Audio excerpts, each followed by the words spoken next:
Please welcome to the stage, Dave Weiss.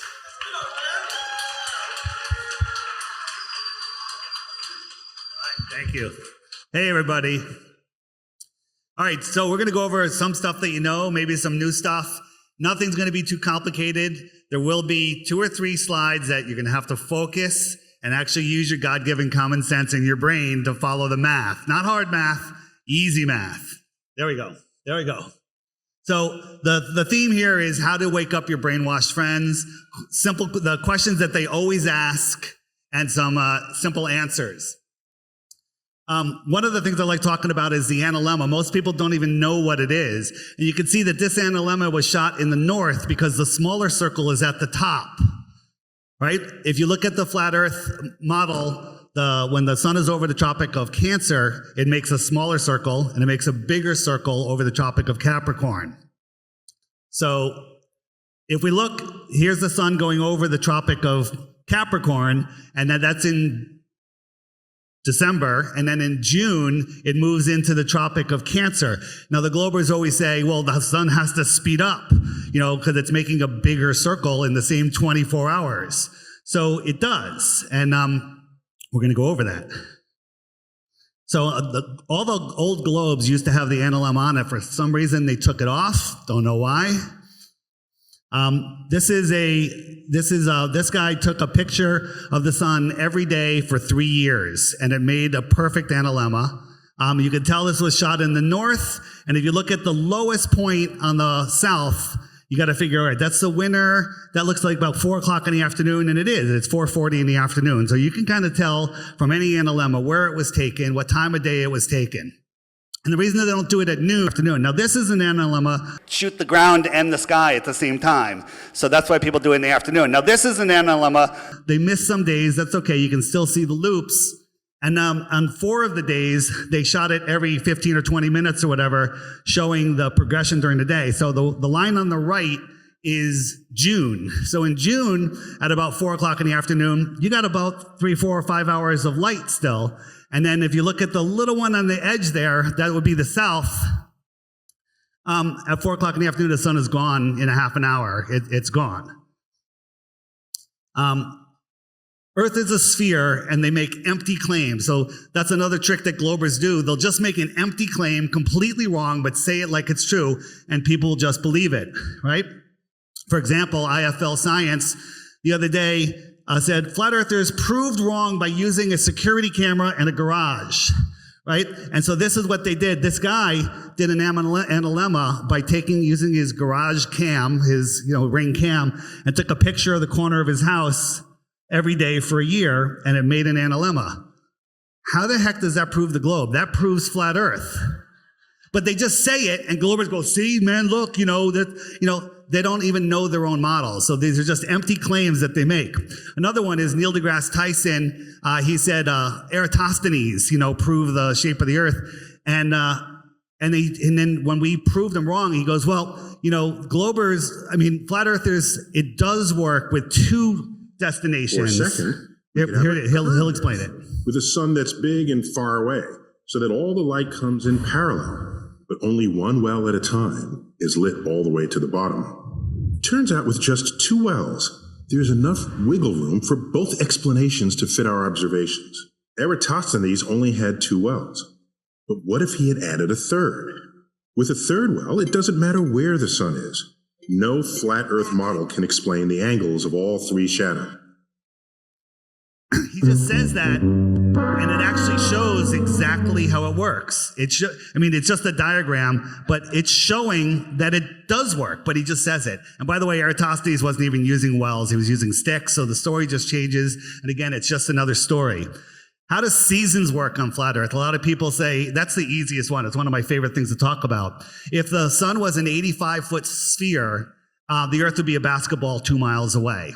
So now we're told that the tilt of the Earth is changing. Just that little tilt is changing it. So if we're right here and I tilted it, down to here, that's going to go from winter to summer, just from that little tilt. So here's a picture. Here's a globe, this actual globe, and And I was in Mexico right here, and it was 90 degrees Fahrenheit.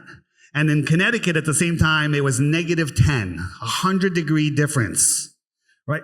So that is, if you look at the distance from those, the tilt, how much farther Connecticut is away from the sun, it's 0.00003%, which adds up to nothing, right? That's how much difference we are. But if you look here on the flat Earth, so this is the day, this is where the sun was in February, and when it comes over to the, the time of day where it was, you'll see that the sun was twice as far from Connecticut that it was from where I was in Mexico. Twice as far. That explains why it's cold. The heat source was twice as far away.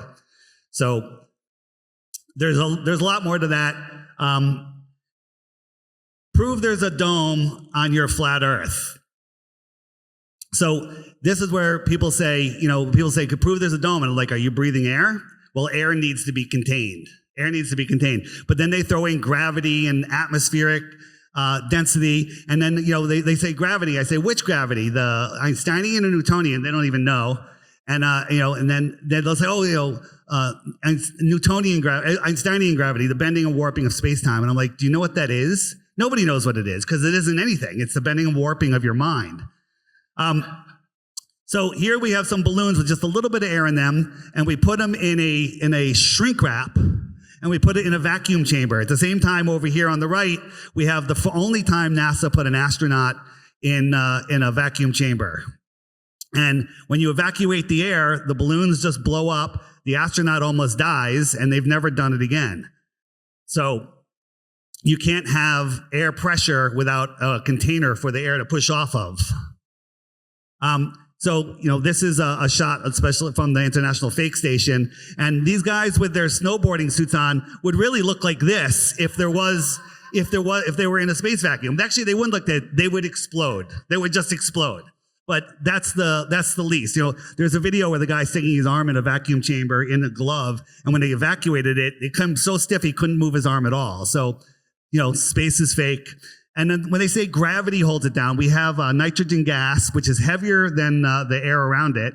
And it's in the top half is a vacuum chamber. And hold on, I gotta aim that. Whoops. Can I go back? There we go. So there's that's a vacuum on the top. And when we open up the valve, instantly the gas will go up and away from gravity. So that proves gravity is not holding it down. Now imagine if that top half was bigger, like the size of this room or the size of infinite space. The air would violently just immediately fill the space. This is a simulation of a gas chamber, right? And outside the chamber, we've made a vacuum, so there's no air around the outside. And if we open up the top, instantly the air will just rush out. Right? And here's another one. Here it is again. And we're just going to get rid of the container. If it got rid of the container around the globe, there's no container around the globe Earth, instantly all of the air is gone. And that's what would happen in reality. This is the blue dot, the tiny blue dot. Carl Sagan said, we live here. This is from the Voyager spacecraft, got a picture of Earth. Well, imagine the infinite space vacuum, and that's when there's just air. There's just air like surrounding here. Why does it just go poof? Because this is fake. It's all just fake. None of it's real. So there's a big controversy on, buoyancy and density, sort everything else out. But, if I drop this microphone, it's going to fall because it's heavier than the air around it. But if I snap my fingers and the entire Earth was gone, and I let go of the microphone, which way would it go? I don't know. I don't know if it'll go anywhere because there is no down. But there is a flow of energy from the sky to the ground.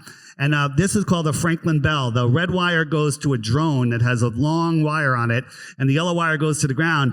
And that little piece of metal, it keeps discharging and going back and forth. So it's kind of pulling it, setting the downward direction. Imagine turning that on its side, and that's the flow of energy into the Earth.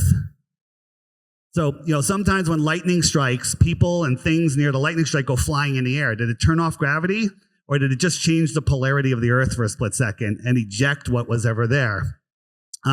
Lots of on the app, on the frequently asked questions page, there's tons of great gravity videos that you'll never find on Google unless you type in the exact name of the video. Where does the sun go and why doesn't it shrink to a dot? That's a big one. They always ask that. They love that question. So here we are. We can see this cloud deck. It kind of looks flat. You know, from above, the clouds are ramping up. You know, when you look up at the cloud deck, they look like they're ramping down. Due to perspective, things ramp in different directions. So here's my crappy graphics warning. So here are these clouds moving into the distance, and I'm going to explain what a horizon is. This person sees right there. So that cloud is creating a horizon high in the sky. So is that cloud. So is that cloud. But this person doesn't see orthographically like we're seeing. They see in perspective, and it's more like this. So as the sun moves away, it looks like it's going down, but it's just going away and beyond these clouds. Right? So these clouds are in the distance, but if we push them even farther, they kind of just merge with the ground. That's like 20 miles right there. Clouds will do that. 30, 40 miles, they literally become the ground to your eye because you can't see it. And as the sun goes away, it just goes beyond them. And we're programmed to say that it's going below the earth. Now that line from his eyes looks parallel to the ground from him. But if you were standing underneath that cloud at the tip of that arrow, you would see a line going from high up in the sky down to his eyes. And it's all due to perspective.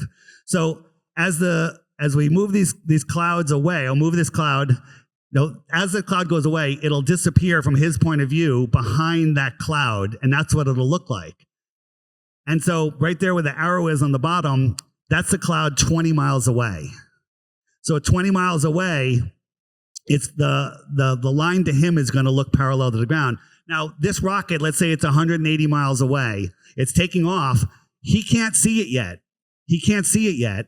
He can't see it until it breaks that line, but it looks like it's coming up from the horizon to him, right? And if that cloud at 20 miles away is, let's say it's 10,000 feet in the air, well, you got to take that slope line up higher and higher and higher for 180 miles.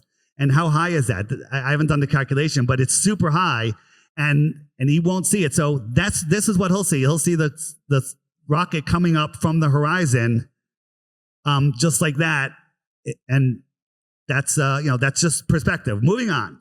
So if the earth was flat, the sun would shrink to a dot. Listen to this.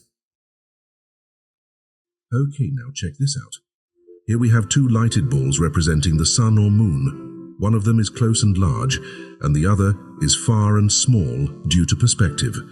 Now you will notice that the two balls are at eye level, and as we drag one away, it reduces in size quickly and matches the farther one when it gets there. This is just due to simple eye-level perspective. Now we are going to raise the camera straight up, not getting any closer to the far ball, and you will see that both balls have reduced in size and look fairly close to the same size. As we move the closer ball away again, you will notice how it does not shrink much due to perspective. The phenomenon you're witnessing is called foreshortening in art, or more technically, it's an effect of angular perspective compression, or diminution of apparent size.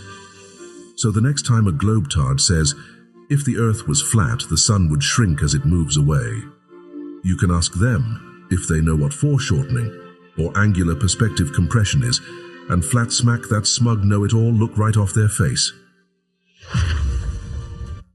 All right, so with that said, the sun does shrink. But there's a beautiful God-created yin-yang. As when you're looking across the atmosphere, you're looking through more and more atmosphere, and with a little moisture, it's actually magnifying the sun. But the sun is shrinking a little bit, but it's also being magnified a little bit. And that's why it basically stays the same size. Sometimes it looks bigger, sometimes it looks smaller. But here's my friend, Angels of Light.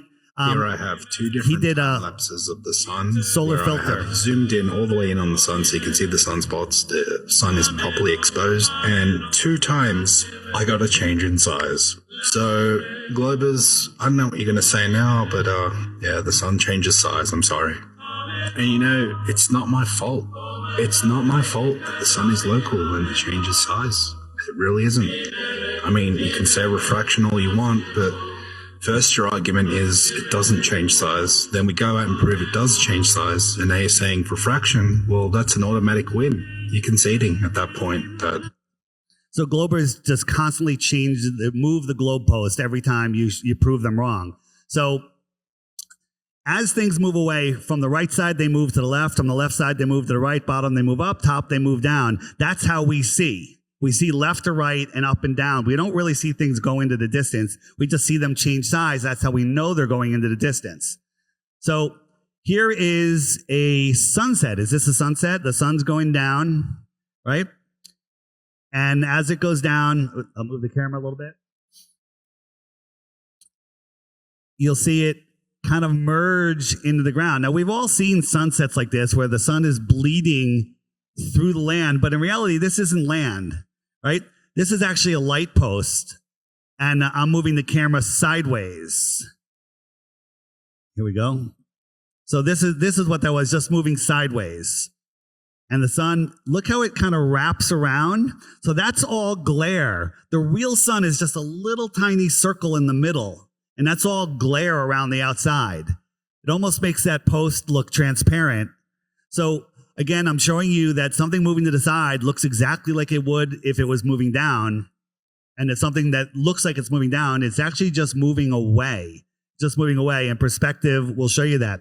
Now, this is an experiment I did on the upper left. You can see in the distance, I've got my 20-mile cloud deck sitting on the floor. I got a light above it. I'm going to move the light away. On the right, I have a zoom in, and then I have a real sunset below it. And you'll see as I move that light away, if you watch the bottom one and the right one, boy, do they look the same. It's taking its local light away. That light is still above the pillow cloud deck there. It's still above. It's just going away, and it kind of exactly matches what we see in reality. So that's did you see science? Yeah, science, absolutely. So sunsets over a flat earth. Now, here I got my drone up just a little bit, and the sun is setting. Looks like it's going behind the horizon, but is that really the horizon? I'm going to send the drone up and watch what happens. As I go up, all of a sudden I can see it's still up in the air, right? And so here it is. That's the atmospheric horizon that's going by, and down there is the land horizon. And it's just moving beyond it. It's just moving beyond it. Like if someone was the other side of a fence and they're looking over talking to you and they walk away, if your eyes are lower than that fence, they're going to disappear from the bottom up. So everything in the distance looks like it's at eye level. The horizon in the distance, flat earthers like to say it rises to eye level, but it appears to rise to eye level. Most of the time, it's tens of thousands of feet above your eye level. So it goes away just like it did in that picture right there. I'm going to paste a fake cloud in the sky here, and the sun is just going beyond it. It just goes beyond it. All right. This is a little series of my sun fade outs. I put the drone up on a super clear day. The sun was going down, down, down. It was going down, down, down, down, down, and it kind of just stopped, and it sat here. This is super sped up, and it's super clear day, and it just disappears into the soup of the atmosphere. Light attenuates into the atmosphere. Just like when on a slightly foggy day, you can barely see across the street because the light bouncing off that house can't make it to your eyes, right? But the sun can push much farther through, and the sun, it just goes away. People are like, I've seen a million sunsets. I've never seen that. I'm like, have you froze your ass off, put a drone up, higher than you're allowed to go? We have to warm the batteries, and then film it and then zoom in on it. No, you haven't. That's why you never see that. So here it is again. The sun just sitting there, and it just fades out. It just fades out. What do we got here? Oh yeah, this is just another one, dry day, ground level, and the sun is just going away. Now its light, its glare is getting attenuated into the thickness of the atmosphere, but it is shrinking. Why doesn't the sun shrink to a dot? It does shrink to a dot if you kind of look at it. But there's a lot of factors going on here. But we're not spinning. The cameraman isn't falling over backwards faster than the speed of sound. He's just sitting there watching the sun go away. Here's another one. This is this is a sunrise. Now we see the horizon right here. Is that the horizon? But watch right here. Watch right there. the sun just appears above the horizon. Now, the real horizon is here. And this is all glare. The bottom half of this is all just glare. And so people think that that is just, coming up from behind a curve of a ball. It's just optics. So there you go. Here is I think this was in Alaska. This is the moon. And it just goes away, and then you lose sight of it. It just goes away. Here's a reverse of it. It's not going down. It's clearly just going away. We've been programmed. Well, some of us have been deprogrammed to see through that deception. And so the way we see, I call it our personal atmospheric dome. When I look up, I can see a certain distance until I can't see any farther. The atmosphere becomes opaque. Now, because the atmosphere gets thinner and clearer, I can see much higher up than I can across. So when I look across, I think our personal atmospheric dome is much closer to us than above. So it creates this high dome. Oops, go back a second. It creates this high dome. So the real sun is going across here, and we see it in an apparent position on our personal atmospheric dome. And again, this guy will see this sun much lower because he's seeing it perspective. This is an orthographic view again. So here's an example of, I got a dome, and I'm going to bring a light into play here. Oh no, this is it. So again, the distortion, you see how distorted the sun was when it came up there, because I'm looking through, that's where the most distortion is. So here comes the light. So this is the approaching sun, and on the table here, this is the apparent sun, and this is the source sun. This is a light. And so as I come closer, this person here sees the sun all of a sudden appear on the horizon. So he had dawn, and then the sun comes in. I'm going to zoom in here. Sees the sun just appearing right here, just like we see it. If you watch the sunrise, it appears on the horizon, and then it goes over. It goes over the person, right? Parent sun, actual sun, and then it sets. Person saw a sunset. Now there's the evening dusk, and then as the sun takes its light and goes away, now it's nighttime. That's how I see it working. So here is, as we look for more across the land, the atmosphere gets thicker and thicker, and that changes the light. So here we are looking across the water. Now we have these clouds here, and then this is a farther cloud. I'm going to add another cloud and another one down all the way here. So that cloud merges with the horizon. So as the sun moves away, it disappears from the bottom up. It disappears from the bottom up, and it just disappears from the bottom up as it goes farther away. Now these clouds are much closer to us than the sun, although the sun isn't that much farther. And it goes away. It does that yin yang. It's a little bit of perspective, makes it a little smaller, but not much. And then the atmospheric magnification makes it, expands it. So it kind of almost looks the same size. If the Earth is flat, then why do we see different stars in the north and the south? It's a good question, but it's really a dumb question. There are only dumb questions, actually. So here we are looking out, and these clouds in the distance here, if somebody was past this where we can see, and they looked up, they're going to see completely different clouds. And they're going to see completely different stars on a grander scale. So I take this guy, here's his eye view. I'll get rid of everything. Well, there we go. There's his horizon. Isn't that clicking? There we go. We'll take his horizon there, and we'll take an overhead view. So now his horizon is that distance from him. The problem is, Globers will talk about where's that left to right curvature. They claim they see curvature, right? But the horizon doesn't look like that. The horizon, those two left and right line are much longer. He can't see that far, right? He sees like this. We see in a circle. So whenever you see a picture or you see something, you see in a circle, and the programming tells you that it's a sphere. It's just the limit of your vision. What's interesting is the math of our of how the angular resolution of our eyes is the exact same math to multiple decimal points that they use for the curvature of the Earth.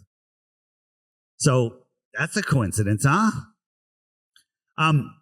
So you'll ask a glober, hey, is the water curved? They'll say yes. And you say, is this hallway curved? Is the water curved? And they'll say yes. So I got two boats here. It's funny that this boat is lower in the picture than this boat. Shouldn't everything curve down and away? You know, if you're on a ball, everything should curve down and away from your point of view. So you'll ask them, is this flat? And they'll say yes. But when we overlay it over the water, they'll quickly change their story and go, well, the hallway is small. If it was a longer hallway, it would be curved like the water. But this is the exact same thing we're seeing. The hallway and the water are exactly the same. I'll put the boats back in on the water. I'll remove the water.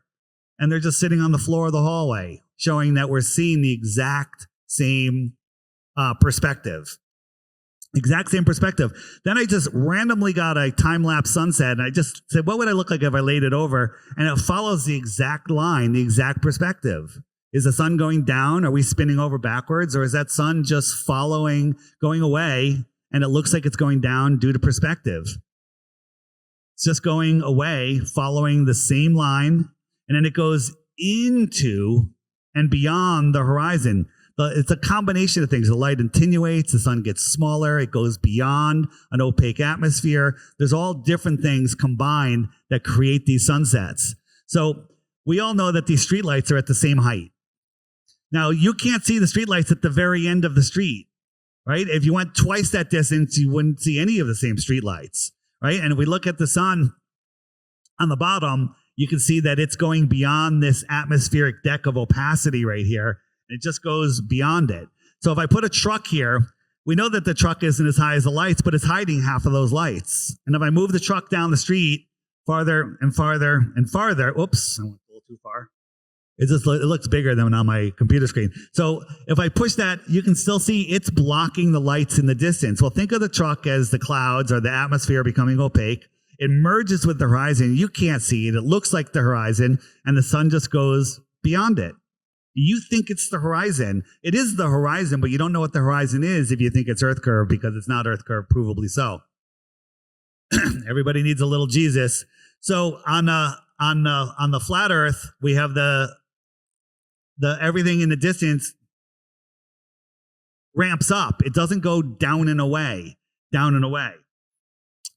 On a ball, a 3-year-old can understand why things disappear on a ball. Why you can't see the bottom half of something on a ball. A 3-year-old can understand it. Explaining exactly how the horizon works, how our eyes work, the angular resolution, how things go, is hard for even some adults. You really have to focus, but it's really easy once you think about it and use your God-given brain. So, you can see the water in the distance is ramping up and away, but the ball is ramping down. Is the water a ball? I don't think so. If I duck behind a hill, can you see me? You ask a glober that. The honest ones will say, no, you can't. Right? So I'll move angels of light behind the hill. We cannot see each other because there's a physical obstruction between us. And that could be the Earth curvature. So do boats disappear over the curve? Well, they'll say yes. You didn't say, oh, if it goes behind the curve, you can't bring it back. And they'll say, no, you can't. And then you'll show them a video like this. You see a boat on the horizon? They're like, no. And then we zoom in, and all of a sudden, there's a boat. Now, we're not zooming over the curve, and they'll go, well, that boat's just not far enough away. And you're like, wait a minute, you said boats disappear because of Earth curvature. Now it's because they're not far enough away, right? So they move the globe post. So is this boat behind the curve? No. Is this one behind the curve? No. Is this one behind the curve? Yes. If the Earth was a ball, it would be behind the curve, and then you wouldn't be able to zoom it in even with the fake Hubble telescope, right? But here is a short video I'm going to play. I think this is one of the most important observations, and there's many, many like this, but this one is explained pretty well. Listen to this video. It's about 2 minutes. Is at a distance of 6.08 miles, platform C. And then the second one, off the distance platform, habitat at 10.1 miles. Why are these two important? Well, because at 8-foot elevation, the globe Earth's horizon should be less than 3.5 miles, meaning the horizon should be in front of these things. 29 feet of habitat should be blocked by the curvature in front of these objects. And yet, all of the habitat is visible, even with some compression. And you'll notice, and we'll draw a line here in a second, that the horizon is clearly behind these objects. And what makes this footage and all footage like it so important is that these are static objects, meaning these are not boats. These are always in one place. They're not moving or floating anywhere. And we'll draw the green line on this, and you can see, again, it's not hard to see. Somewhere way off in the distance is the horizon, way further than 10.1 miles. And that should not be. There's no curvature. I mean, and that only happens on a flat world. You will not see this on a curved thing, because eventually these objects should be over the side of the hill. They should be behind the curve. And we just don't see that. These two oil platforms, again, one at 6 and one at 10, are right in front. So tell me optically how that happens. Tell me what atmospheric condition can put the horizon behind these objects. You want to say it's a mirage? Okay, well, then if you do that, you can never say that a boat is being chopped in half by the horizon. Because you say, well, no, that's real. A boat being chopped in half by the horizon line, with heavy compression and refraction. Oh, no, that's real. But this right here, sunrise, couldn't be clear conditions. Not a cloud in the sky. Shooting off at oil platforms at 6 miles and 10 miles, respectively. You can't tell me that this is a mirage. No way. And even if you do say it's a mirage, tell me how a mirage puts the horizon behind the objects. That's the big key here. Do this with any sort of piece of paper. Bend it in half. Put 2 dots on the other side. Tell me how the horizon is behind those dots. If it's a globe, it cannot be. So again, share this with your friends. Show people, look, this is one of the globe killers, but it's going to take people a little while to understand it, which is what you're looking at here. All right, I'm gonna just cut that a little short. So the globers will say, "Oh, look at the oil rig. It's compressed. It's refracting." Yeah, things do refract. They can compress. They attenuate. The light does all sorts of weird things. The light mostly gets pushed down, which goes against the globe. They think it gets pushed up, but nothing refracts behind a solid object, right? If I was standing on the salt flats and two people were standing facing each other, and I put a 60-foot wall, a brick wall in between us, how far back would the two of us have to go before we'd see each other? Because on the globe, it somehow magic refraction happens. But if you don't have eye line to that object, then it doesn't refract, because there's nothing to refract. There's no image. So this is the LoRa transmission. It goes from a boat to a buoy. At 10 miles, there's 66 feet of curvature. That would stop the transmission. 800 miles, I think that's 85 miles of curvature, right? But this is one that you don't see it. You don't. It's an invisible thing, so a lot of people have a hard time using it, but it is a rock solid proof. Every one of these things I'm showing you is enough proof, is all you need. But, the globers will deny everything. 85 miles of curvature, 426,000 foot drop, but it's a line of sight microwave transmission. This is a time lapse of the Chicago skyline. Across Lake Michigan, and the top of the tallest building right here should be a couple hundred feet below the curve. Now the globers will go, the bottoms of the buildings are missing. The bottoms are missing. Yeah, because of foreshortening, because of atmospheric conditions, because of the marine layer, but it doesn't matter. The tops of the building should be like 200 feet below the curve, and it's not. It's they say it's a mirage, but you can't have a mirage if it's not line of sight. Rick Hummer and Rob Skiba went down there on a day where you can see it, got on a boat, went 50 miles or however far across, keeping it in focus on their camera the whole time. If it was a mirage, it would have disappeared at some point. It didn't. End of story. Earth is not a ball, or it's a really big ball, right? Like thousands of times bigger. 80 miles away, Milwaukee, right? A 20-foot high observer, 3,700 feet of hidden, 3,700 feet of hidden. That's a 370-story building, but we can see the entire city. Impossible, right? The Globers love Lake Pontchartrain in this one picture, right? Look at the curvature right here, right? The ball is probably 50 miles in circumference with this amount of curvature, right? They love this. I mean, you can tell that this is distorted because these causeways or this this hump is nothing like that. But they love this one. They ignore pictures like this of the causeway. They ignore it, right? They just have this one distorted one, and they love it because that's all they have, right? Why am I showing this? Because this is new. So Kenny from My Lunch Break. If you guys aren't watching My Lunch Break, you're missing out. The Old World. The Old World brings people to Flat Earth. If you have people that you can't get on board, start them with the Old World, right? And an Old World Order right here. We got Sean Hibbler right in the audience right there. You got to watch it. That's a great intro for people.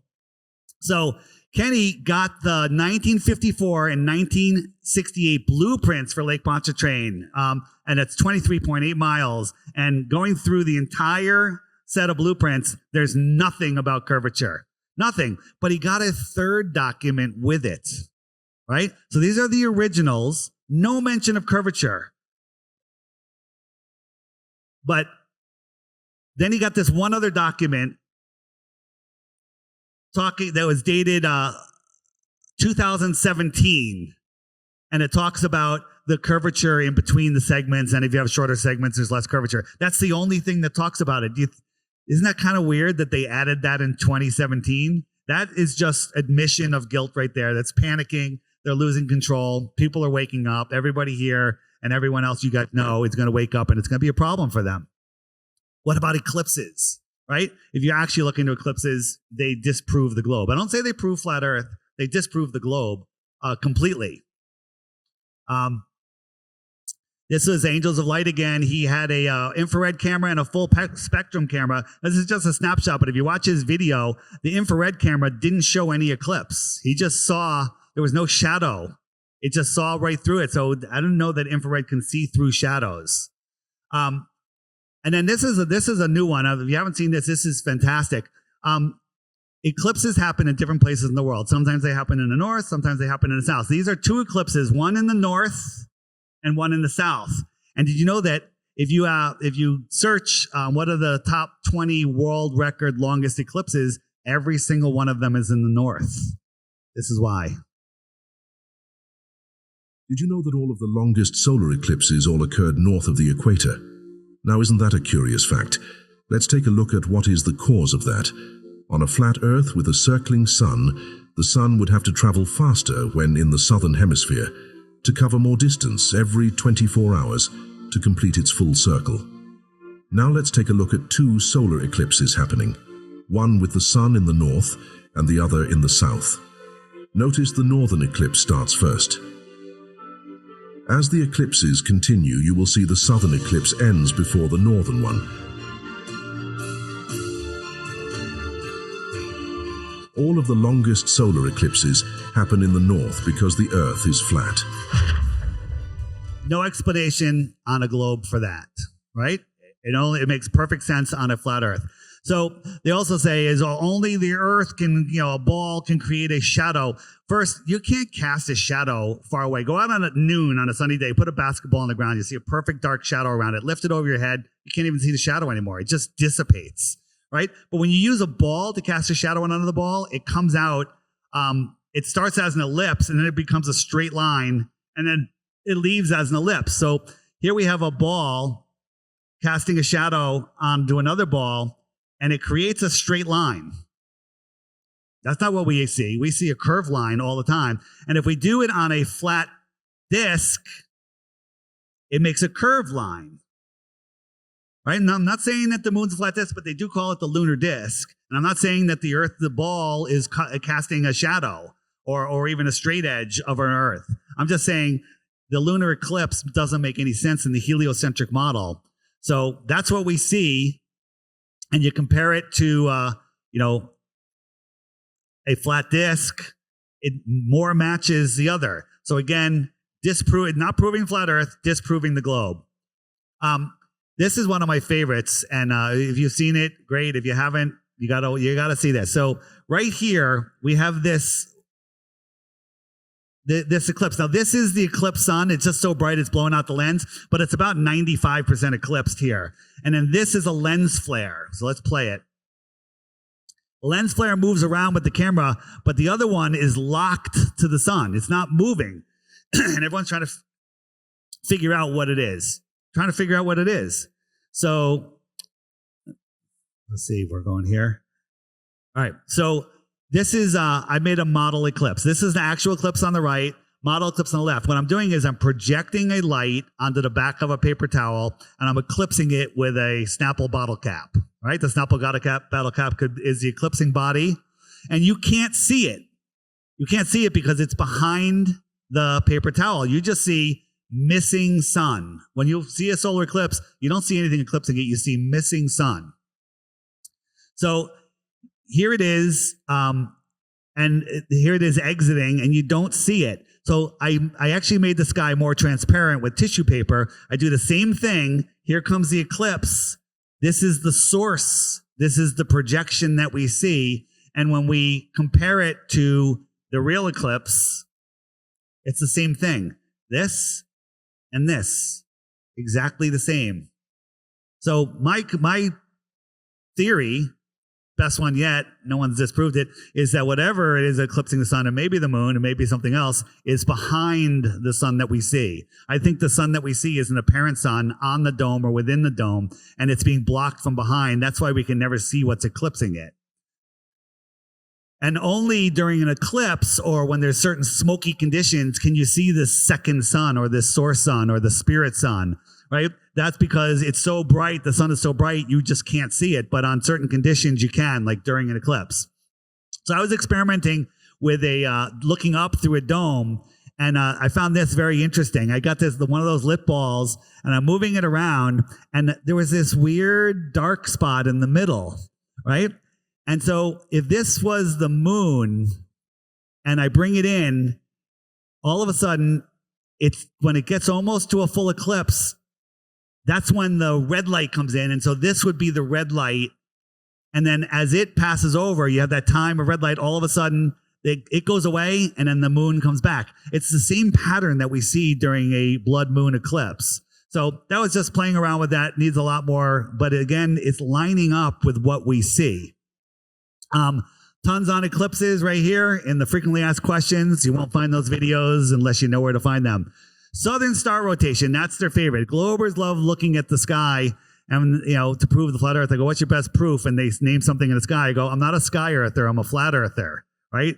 I measure the earth. I don't measure the sky. But if the earth was flat, then why do stars rotate in the opposite direction in the north and in the south? Everybody's heard that. And a lot of you probably still believe it, but it's not true. They don't it doesn't matter where you are in the earth. If you're in the north or in the south and you face north, all the stars go counterclockwise. No matter where you are, if you face south, they all go clockwise, right? So here is, we're using stellarium. We're looking north. Play.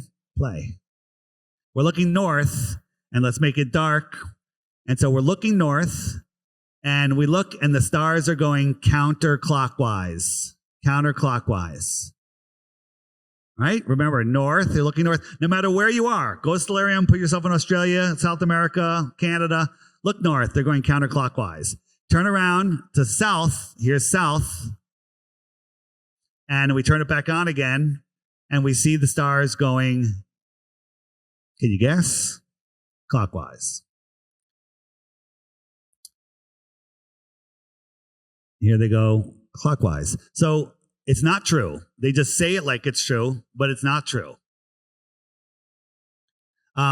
Here's just me playing with a dome. I got these stars, and as I move the dome, we see this counter rotation, kind of like what we see in the sky. And again, the optics of the sky don't change the shape of the earth. It just tells us how well we understand God's creation in the sky. We're supposed to believe that we're spinning, orbiting, rocketing through space, None of the stars ever change. This is what you have to believe. This is, beyond, people in Narnia laugh at this. So this is what's going on. We have no problem. The sky works like a perfect clock, absolute insanity. Now, here's some sailboats, and as we're going by them, I'm moving, and they're all changing positions. They all change their relative position to each other. That's called parallax. But the Earth is moving 4.5 billion miles a year for billions of years, and there's no parallax in the sky, in the stars. They're all moving, but they never change position. Go out tonight, take a picture. Next year or 10 years, go out, take the same picture, same night. Every star will be in the exact same position. How's that possible? We're moving incredible distances, right? Star trails, time lapse on a globe. This is what it'll look like on a globe, and that was what it would look like on a flat Earth. Again, so the movement of the moon around the Earth. So the Earth is spinning. The moon is going around the Earth as the Earth is going around the sun. Forget the other motion. We're chasing the sun sideways, because it's all relative. But the moon would have to speed up to go in front of the sun, and then it'd have to slow down and then quickly speed up right here. Otherwise, the Earth would get away from it. So what's the mechanism that makes the Earth speed up and slow down, speed up and slow down? Here's an analogy. These runners running around this car, right? It's not going to go well. It's not going to go well, right? This guy, if he wants to run around this car, when he gets in front of the car, he's got to be moving faster. He's going to get run over. And when he's behind the car, he has to be going slower or just the right speed so it doesn't go past. So he has to speed up and slow down. Doesn't work. There's no mechanism that does that. Now, this is the hypersonic sled track, right?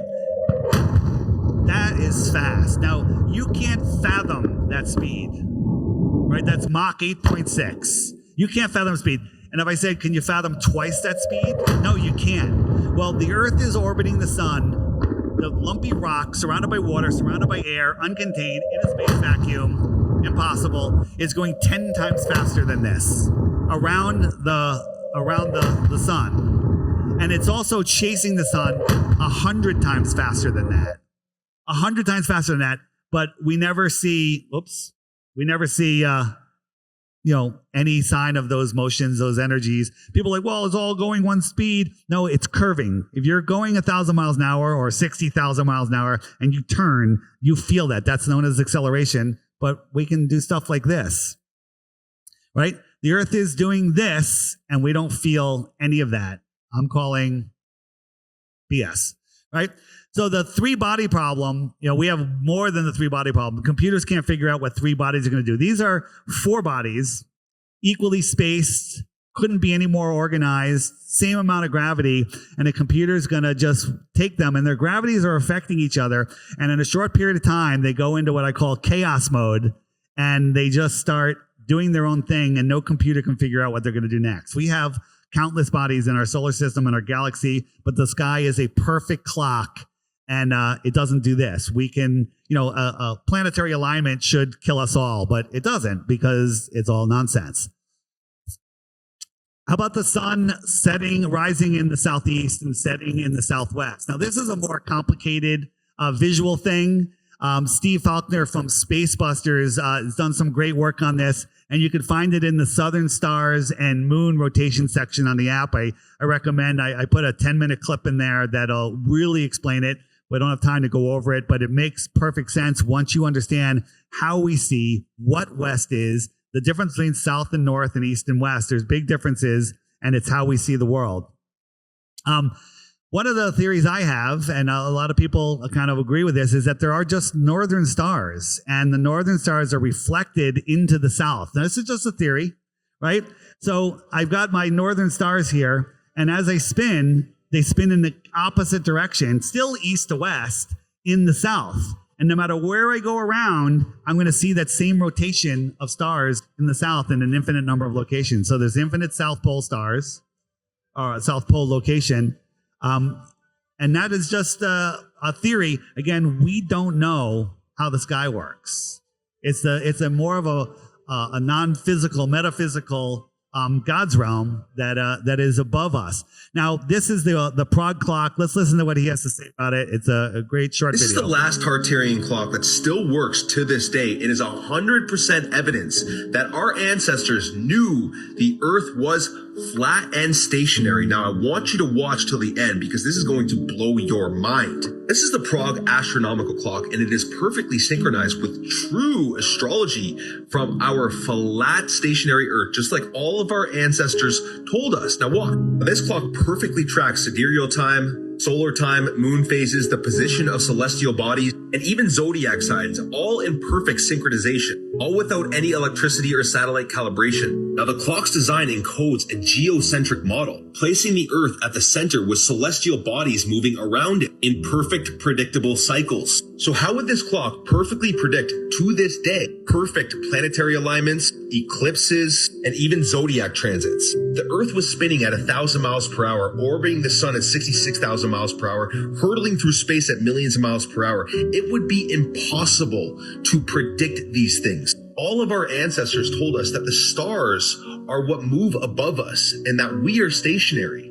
It's like the Egyptian depiction of the Earth. We have a flat, stationary Earth and then the stars on the firmament. I want you to take notice at the middle part of this clock. This is the moon map, which is the real map of the Earth. Quite literally the flat Earth map, guys. And recently they've destroyed this by putting a globe on this clock. Literally how they cover up the real origins of humanity and our true history. The absolute disgrace this is. This clock is built on the fact that stars rise and set in repeatable patterns, that the heavenly bodies move above us, observable for centuries and centuries. This is why if you point a camera at Polaris, which is the North Star, which doesn't move, it stays fixed and stationary 24/7, 365 days of the year in the night sky, it doesn't move. The stars around it do perfect circles constantly. Again, not possible if we're spinning, also orbiting the fucking sun and hurtling through space. You would see the stars do all sorts of crazy patterns. You just need to think about it. That's all you need to do. Astrology only works as perfect as it does because the stars are what move in perfect cycles. And literally all of our ancestors knew this.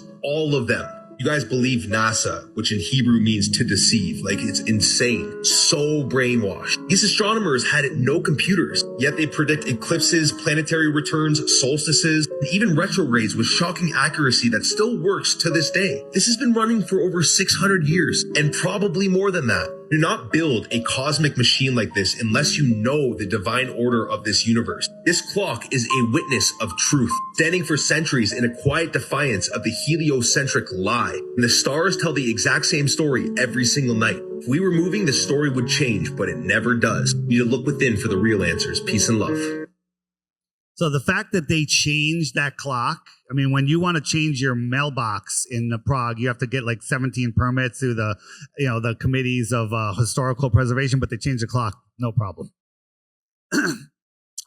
Faking space, nonsense. We'll talk about that for a second. So, NASA with the serpent tongue. Planet 9 on the horizon, scientists believe now observatory could soon spot newest member of our solar system. Cool. They keep, these are just recycled stories.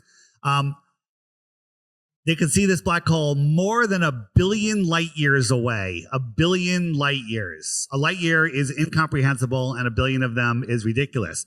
So Pluto is 5.5 light hours, 3.7 billion miles. 5.5 takes light 5.5 hours to get there, right? And Pluto was discovered in 1930, and Disney was the dog Pluto was discovered same time, shortly after. Now the excuse is, well, they were inspired, they named it Pluto. Cool. Okay. Whether they did or they didn't doesn't matter. But imagine if I said, hey, there's a planet called the Tesla Roadster planet. And then, 80 years later, they got a picture of it and there's a Tesla Roadster design on the moon, right? That would be pretty incredible. So again, Disney and NASA, basically they're the same company. Possible planet 10 light hours away, another one 5.5 light hours away, can't see it. Black hole 1 billion light years, right? So remember, the other one are just 5 and 10 hours, 1 billion light years, right? We can see it. right? These numbers are just testing your intelligence. If you let them get away with this, you're consenting to complete and total nonsense. Does all mass have gravity? This is where you have to focus for a second. All right? Yes. Does water have gravity? Yes. Does gas have gravity? Question mark, but essentially it does because it has mass. So gas violently fills the available space except in our outer space where it collapses and forms stars. Did you know that? Gas collapses and forms stars. How much gas is needed to cause itself to collapse into a form and to form a star rather than violently expand into the available space? And the answer is A lot. a lot. You can hear that. That was quiet. How did the moon become a sphere? Right? They say it's because of gravity. Right? What is the percentage difference between the Earth's mass and the moon's mass? 61 times. So 61 moons will equal the Earth. So 1/61st of the Earth is enough mass to form a ball. So the gravity of 1/61th of the Earth's mass is enough to cause a ball. If the moon were hollow, how many of the Earth's oceans would fill it? And the answer is 16.5. Okay. Water, it says, what is the percent difference between mass between a cubic mile of water and a cubic mile of earth? And it's 81%. So the water and earth are pretty close to the same, a cubic amount of it is close to the same amount. So what has more gravity, a cubic mile of air or a cubic mile of water? Of course, a cubic mile of water is more dense, so it would have more gravity. What percentage of the Earth's mass do all of the oceans account for? And the answer is 0.02%. So if we had 5,000 Earth oceans, it would equal the same size of the Earth, which would be about 81% of the mass. Pretty close, right? So what if we had 100 times that amount of water?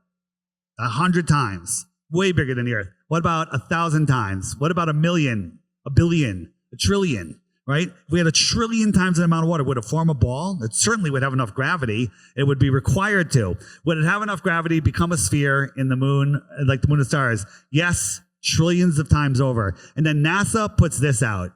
Astronomers discover a water reservoir floating in space that is equivalent to 140 trillion times all of the water on Earth. And it's flat. Right? Look up the flatness problem, where our whole universe, according to the heliocentric model, is flat. Here is what we call globe proof, and here is what we call flat Earth proof. Pretty basic, right? Real quick, the Hubble telescope just last year saw a star system 13.4 billion light years away. 13.4 billion. That's cool. Right? 34 billion miles you can't fathom, but light years, right? So real quick, 1 light year is 5.8 trillion miles, right? The moon is 237,000 miles. So 1 light year is 24.8 million times farther than the moon. We asked them to zoom in on the flag or the lander, and they can't. But they can zoom in on something that is 13.4 billion times farther. You got to multiply 24.8 million by 13.4 billion. I can't even do the math because it's stupid, right? And so that's what they want you to believe. If you believe this, if you don't question it, if you don't push against it, you're consenting. Here is NASA watching a moonrise. Well, the sun is up here because it's lighting up the solar panel. It's lighting up here. This is the moon. Why is the moon dark? Why is the moon dark? What's hitting the moon? This was from last year. So they dropped a little tool bag. When you zoom in on it, it really looks like a snake to me. They love their snakes. They just throw all sorts of stuff out here. Can the ISS power itself with solar panels? Right? Allegedly, it does. The size of a football field generate 90 to 120 kilowatt hours of electricity. The energy is stored in nickel hydride, nickel hydrogen, and lithium ion batteries to cover when they're on the dark side of the Earth, which is every 45 minutes, right? So they have to have all their stuff running. Air conditioning, heating, everything. The battery drain with the coldness and everything does not match the cycles of these batteries. You can't do this on Earth. Only in space do these batteries last for thousands of years, or not thousands of years, for decades, right? Thermal control nightmare, keeping temperatures livable in space supposedly requires enormous heating and cooling. The energy cost is off the charts, right? In the vacuum and maintenance, in real life, solar panels degrade faster in space due to radiation, micrometeors, and thermal cycling. Yet NASA says there's still pump near peak after 25 years. That's a scientific impossibility. Calling bullshit. Sorry about that. Yeah, they got these spacesuits that keep them, 500 swing in temperature, 250 plus, 250 negative, but they need blankets when they come back to Earth, right? Right. Again, they're just sticking it in your face to see if you're paying attention, right? Recently, they had sushi in space. They made sushi, right? And they were very happy because the condiments, which were held down by the plate thanks to the weight of the condiments. Are you paying attention? When you see stuff like this online, you should leave a comment. You should just tell them how stupid they are. Now, this was the rocket landing just from the other day, right? Got 3 different views. Now, if you look, where's the raft this is about to land on, right? How come the flames aren't coming out of here? They're all coming out of around it. They're not coming out of the thrusters. And what did that land on? What did that land on? Right? Again, where's the raft? And how did that upright itself? How did it upright itself? Where's the raft? No raft. No raft there. And it just lands, right? Again, it's for people that don't pay attention. People are like, oh, that's so cool. And they just believe this nonsense, right? Why would they lie? Wrapping it up in a second. Why would they lie? I don't know. I'm not the one that's lying, right? They're lying, but we can speculate on why they lie. One would be if they took our world and they cut it out and they wrapped it around a sphere, they could be hiding a lot. They could be hiding a lot. Imagine if we did that around Australia. We said, okay, 300 miles offshore, we're going to draw a circle around Australia and we're going to wrap it around a ball and tell everybody that's where they live. They wouldn't know about any of the other continents. They wouldn't know about any of them. So, what's beyond this? This is the outer rim. What's beyond out there? Is there more land? I don't know. Sure seems like there is. I'm a big believer that there is. And there's a lot of stories that confirm it. Crow 777 has been doing a lot on the sun, and he speculates that the sun is consciousness. The sun is where we get our consciousness from. It is the thing that powers everything. It's the thing that we couldn't live without. We couldn't, food grows because of the sun.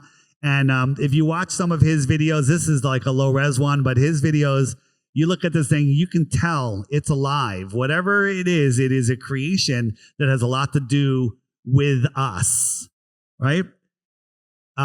And it's quite amazing. So we are these incredible, connected, powerful, spiritual beings. We're in a spiritual war. The way you win a spiritual war is you get the other side to not believe that it's even a thing.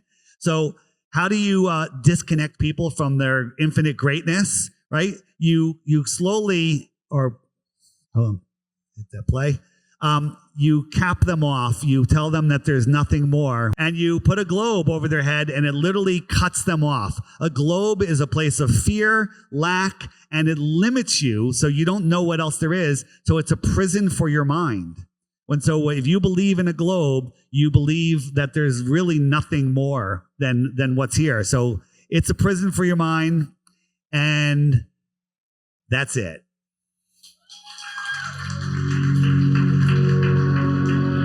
Thank you.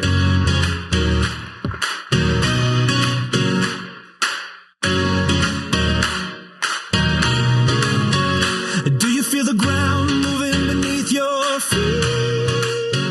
Or is it all just smoke and deceit? All right. Flat Earth Dave, everybody. That was fantastic. All right, so we do have time for a Q&A still. Coming up at 5 o'clock, don't forget, we're going to have the Truther Tank. Make sure if you have some questions, drop them in the basket over here on the left. But we're going to have a roaming mic, so if you have any questions for Dave, go ahead and get ready. we're gonna get another mic set up here and we'll do some Roman Q&A.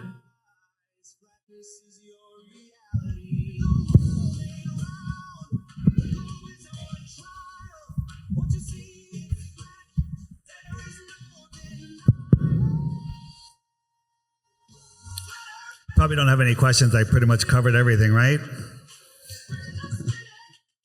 Thank you.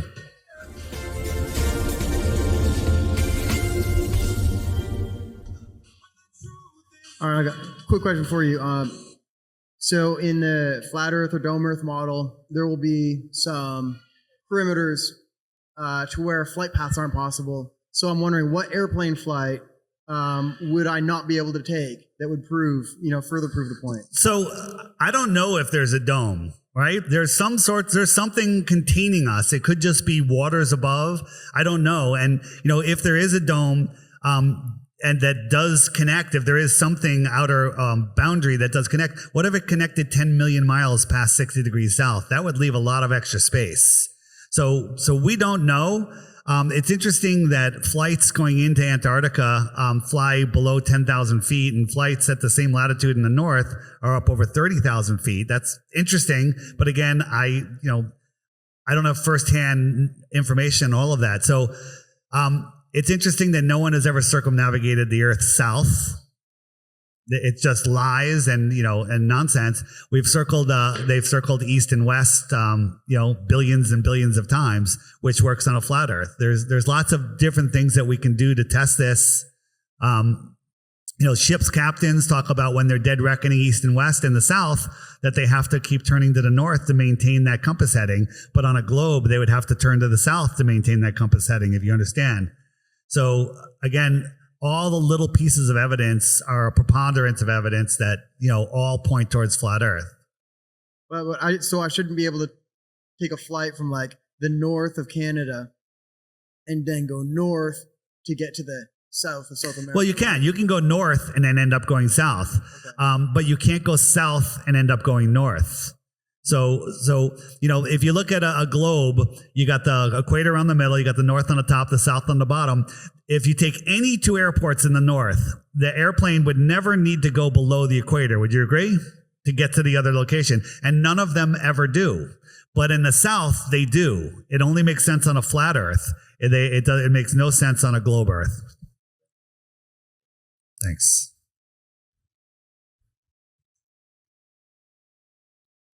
Hello. At the beginning, you were talking about refraction, and I've done a couple laser experiments in the salt flats, and I've never seen the laser bend downward, as if, the downward bending light they say happens to make things appear taller.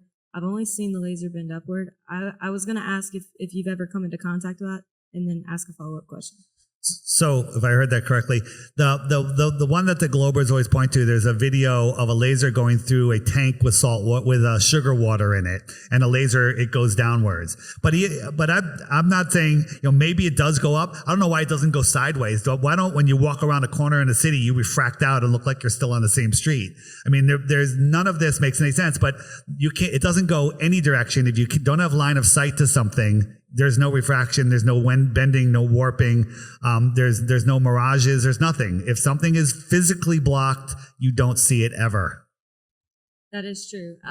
I did some experiments with refraction. Basically, I was at the Bonneville Salt Flats using some survey grade equipment and measuring the temperature gradients. And when I plugged it all in, it explained the drop over distance you see. So basically, when you put the temperature gradients in, you'd expect to see that. Can you speak a little bit louder? That drop over distance. So it's funny whenever you see things that are bottom up obstructed, they say that's curvature. But whenever things are where they're supposed to be, like on a flat Earth or higher, they say that's refraction. So it's just, yeah. Well, survey equipment is only good for a very short distance, but surveyors are using it over great distances, and the error factor is unbelievable. When surveyors do surveys, they take multiple measurements, and they say, okay, we expect it to be within this range, and anything out of that range we just throw away, and anything below that we throw away, and everything in there we take the average, and that works. But the truth is, it's just flat and level, and water proves that. Very true. Thank you. Thanks.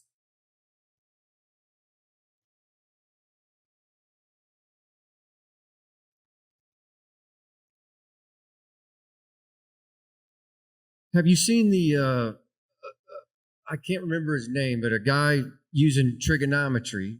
So you're talking about like the 13.8 billion, these stars at these enormous distances.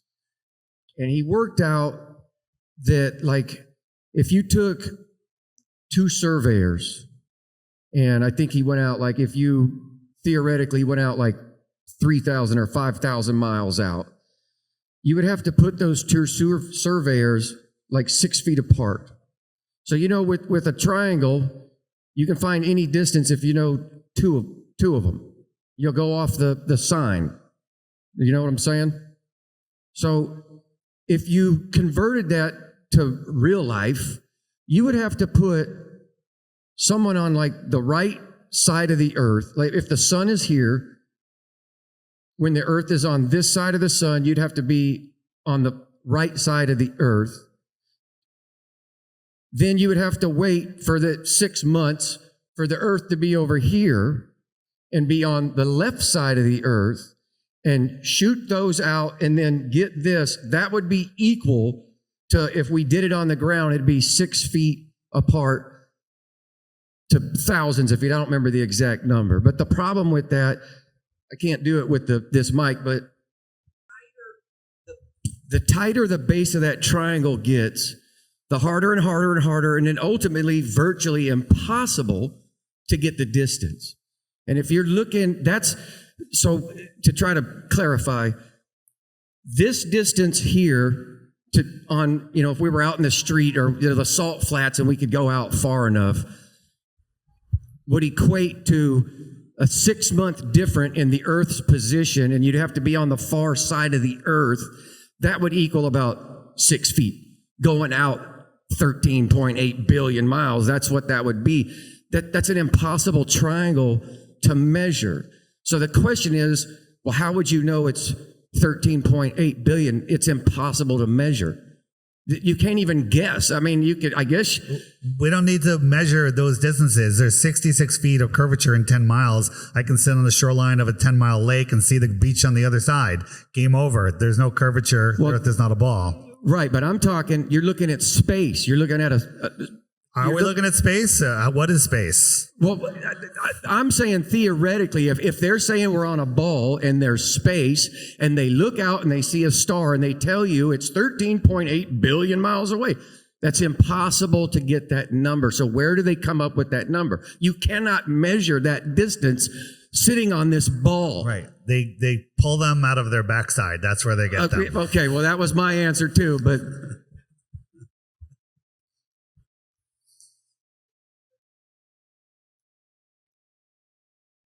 Hi, Dave. Hey. So my question's about moon phases. We all been taught about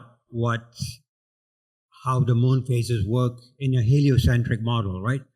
How does it work in the geocentric model, the moon phases? What happens to the moon? What's happening to the moon? I don't know. I don't know what the moon is, and neither does anybody else, but there is a correlation of the moon to the sun. My personal opinion, I have no proof of it, is that the sun is emitting energy and the moon is connected to that energy, and the moon illuminates due to the wireless transmission of energy from the sun. So the sun's position and closest to the moon lets the moon radiate. That's my opinion. Again, it's a light in the sky. We're not a light. We're not in the sky. And so it really has nothing to do with the Earth. I don't know is a great answer next to making up stuff like Globers do. Can it be like the lunar eclipse where there is a celestial object that's blocking it? I don't think there's something blocking it during it could be. Again, looking up at the sky and dreaming and wondering is interesting. We could try to figure it out, but we can't go up there and measure it. I show in my presentations lots of optical illusions that you can't figure it out. And unless you can touch it and measure it, we don't know. Right, because the moon cannot be seen at all. Yeah. When there's a new moon, you can't see it at all. So what does that mean? Is it a new moon? What is the moon? Is it plasma? I don't think it's a rock floating in the sky, because rocks don't float in the sky. Or just the light is not shining. Yeah. Mm-hmm. And if you look at the moon on a spotted cloud night, the moon will light up the clouds that are right next to it. If it was 250,000 miles away, it should light up all the clouds, but it only lights up the ones that are right next to it, maybe because they're right next to it. Exactly. Thank you. All right.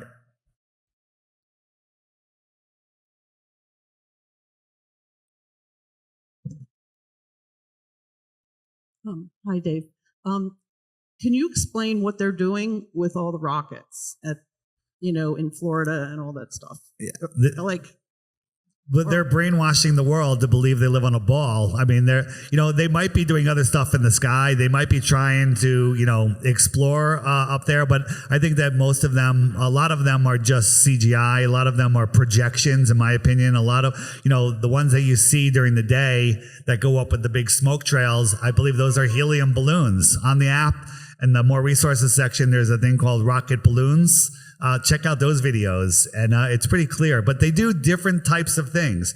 There's certain launches that are literally holograms. There's nothing real about them. You can see that there's 4 towers around the launch pad, and that's the projector. And we've seen glitches where half the rocket disappears, and all sorts of stuff. There was years ago, we were looking on Google Earth, nosing around the launch pad on NASA, and we saw these really weird lights. These just really weird, it looked like spotlights, and we could actually see the company name or a serial number, and we looked it up, and it was from a holographic projection company that we looked up deeper. They had a contract with NASA, but it was secret, So again, all these little pieces of evidence point towards complete and total deception.